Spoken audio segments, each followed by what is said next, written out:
வணக்கம். தமிழக அரசியல் களத்தில் ஒரு பரபரப்பான செய்தி. டிடிவி தினகரனின் அம்மா மக்கள் முன்னேற்றக் கழகம் தேசிய ஜனநாயக கூட்டணியில் மீண்டும் இணைந்திருக்கிறது. இந்த இணைப்பு வரவிருக்கும் 2026 சட்டமன்ற தேர்தலுக்கு முன்னதாக தமிழக அரசியலில் ஒரு முக்கிய திருப்பமாக பார்க்கப்படுகிறது. தினகரன் அதிமுகவில் இருந்து பிரிந்து அம்மா மக்கள் முன்னேற்றக் கழகத்தை தொடங்கியவர். அவரது அரசியல் முக்கியத்துவம் குறிப்பாக தென் மாவட்டங்களில் குறிப்பிடத்தக்கது. இந்த மறு இணைப்பு திமுகவை எதிர்த்து போராடும் எதிர்க்கட்சிகளுக்கு புதிய உத்வேகத்தை அளிக்கும் என எதிர்பார்க்கப்படுகிறது. இந்த இணைப்புக்கான முக்கிய காரணம் திமுகவை வீழ்த்துவது என்ற பொதுவான இலக்குதான்.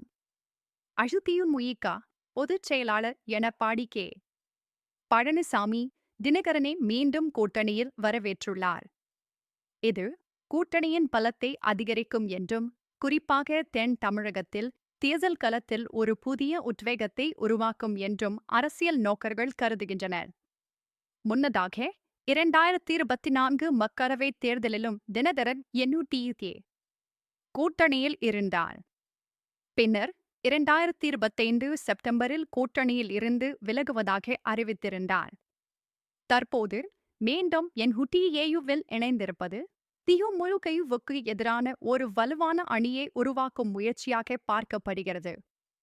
இது தமிழக அரசியல் களத்தில் ஒரு புதிய அத்தியாயத்தை திறந்துள்ளது. எடப்பாடி பழனிசாமியின் அரசியல் நகர்வுகளுடன் தினகரனின் இந்த இணைப்பு ஒப்பிடப்படுகிறது. பழனிசாமி அதிமுகவின் தனது நிலையை வலுப்படுத்த பல்வேறு வியூகங்களை வகுத்தார். அதேபோல தினகரனும் தனது அரசியல் எதிர்காலத்தை உறுதிப்படுத்தவும் திமுகவுக்கு எதிராக ஒரு வலுவான சக்தியாக உருவெடுக்கவும் இந்த இணைப்பை ஒரு வாய்ப்பாக பயன்படுத்துகிறார். அதிமுகவில் இருந்து பிரிந்த பிறகு தினகரன் தனது சொந்த கட்சியை தொடங்கி தனது செல்வாக்கை நிலைநிறுத்த போராடினார். இப்போது NUTAவில் மீண்டும் இணைவதன் மூலம் அவர் ஒரு பெரிய அரசியல் தரத்தை பெறுகிறார். இது திமுகவுக்கு எதிரான கூட்டணியில் அவரது முக்கியத்துவத்தை அதிகரிக்கிறது.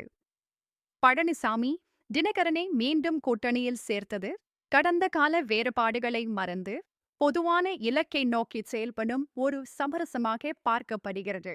இந்த அரசியல் நகர்வு 2026 சட்டமன்ற தேர்தல்களில் அதிமுக, திமுக மற்றும் அதிமுக ஆகிய கட்சிகளின் எதிர்காலத்தை எவ்வாறு பாதிக்கும் என்பது ஒரு பெரிய கேள்வி. திமுக தனது நலத்திட்டங்கள் மற்றும் ஆட்சி நிர்வாகத்தின் மூலம் மீண்டும் ஆட்சிக்கு வர நம்பிக்கையுடன் உள்ளது. ஆனால் NUTAவின் இந்த புதிய பலம் அவர்களுக்கு ஒரு சவாலாக அமையும்.